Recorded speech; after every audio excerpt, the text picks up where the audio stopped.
All right, so with our handsome Mr. T, ready, Teddy? Oh, we forgot our bone out here. We'll just move it out of the way so we don't trip on it by accident. Ready? So we're gonna do a little bit with some loose leash walking. You ready, handsome boy? So remember too that anytime your puppy is near your leg or sort of honing in on you, I would use those moments to feed. I know technically we did some of the loose leash walking with some of the other lovely men earlier. He says, hold up, I got distracted. Oh, maybe he needs some water. He's going to the water dish. That's allowed. So we did just go out for a little potty break after our other previous little practice. Oh, you coming back already? Guess he didn't want the water. Yes, good check-in. So with your loose leash walking and your beauties, I would recommend pick an environment where your puppy is going to do really well. So inside the home, up and down maybe your hallway. He's too cute. He did a good job. He was outside just playing all by his lonesome because he had to go for a little potty break and he was just frolicking in the snow. All the boys that are enjoying the snow are going to be so sad when it melts. They'll be like, again, relearning what the environment looks like now come springtime. So, but with any skill or behavior you're trying to master for this handsome boy, make sure you're breaking it down into smaller steps to make it seem, again, comfortable for both parties. So again, we're going to feed for all these great little moments. 2, if your puppy is tending to eat your fingers while practicing, remember to feed flat palm like he's livestock, be it a goat or a cow. So again, as he's coming to get his little paycheck, he could also drop it, but you could then feed with your flat palm instead. So we might gain a little sit from him. Yes. And maybe we'll try a little bit with those puppy push-ups again. So down, he's like, my brain melted. He's also really tired. So there could be moments, yes, where his abilities or attention span might be slightly out the window.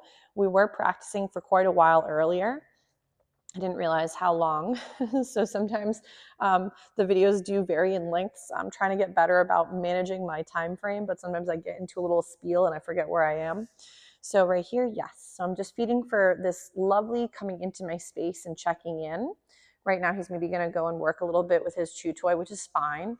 So I do tend to want to have a few items out and available because, as I was mentioning earlier, if you become, the only target in the room, then sometimes it's not necessarily always the appropriate response that you're getting from our perspective from the puppy.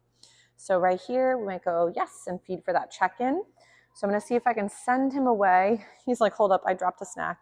Ready? We'll do another little find it, and we'll see if I can do a couple little recalls. So Teddy, come.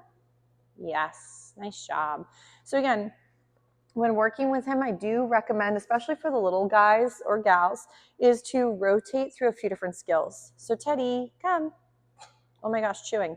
So that way your training sessions seem comfortable, easy, and attainable for both you and the puppy. So right here, even if I didn't get to say the recall word, like to come into my space, we holding toesies. You want to make sure that you're still feeding for the skill set, even if you weren't ready with the verbal or the visual cue. So that way, if let's say you did a find it and you were busy talking to your spouse or mentioning something to the kids or whatever, but the puppy comes and checks in, we want to be ready to reinforce the response we were hoping to gain. So your puppy starts to build value in those skills. Yes, nice job. What a good boy. Ready? So we'll do again a little bit of walk-in. It's like your bag does look delicious. So if the bag gets a little distracting, I can also put the bag more towards the middle of my body. Oh my goodness. We're losing all these snacks. I think it's when their baby teeth are starting to come in and then start to get a little loose. I feel like then food just falls out of their faces really easily. Ready? Teddy. Yes. So lovely name recognition. He says, I am so tired from doing loop-de-loops. Ready? He's like, oh, what if we do a find it? That seems a little easier. So he might be getting to the end of his rope, which is fine. So remember that if, let's say you were practicing a certain couple skills with your babe and they're starting to fizzle out or start to go for other items, like be it your pouch or your pants or whatever, it could be that, again, they're just getting a little bit more fatigued. So we might try a little bit with a few puppy push-ups. Sit. Yes. Very nice. We might try a stand. Yes. Or maybe from here, we might try another little lovely, ready, down.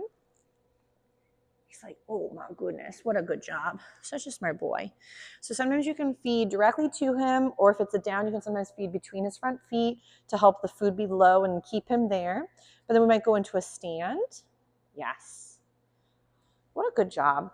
But sometimes keeping it short and sweet and rotating through a couple different skills can be a good way to keep him working with his engagement and staying more honed in.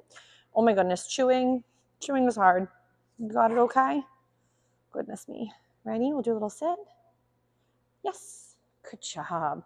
So, but we'll probably call it a day for Mr. T. He's been out and working a lot of nice skills, but he's getting really tired.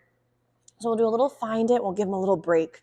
But he's been doing a really, really nice job for today. So he can just keep rocking and rolling and keep me updated on his comfort at home.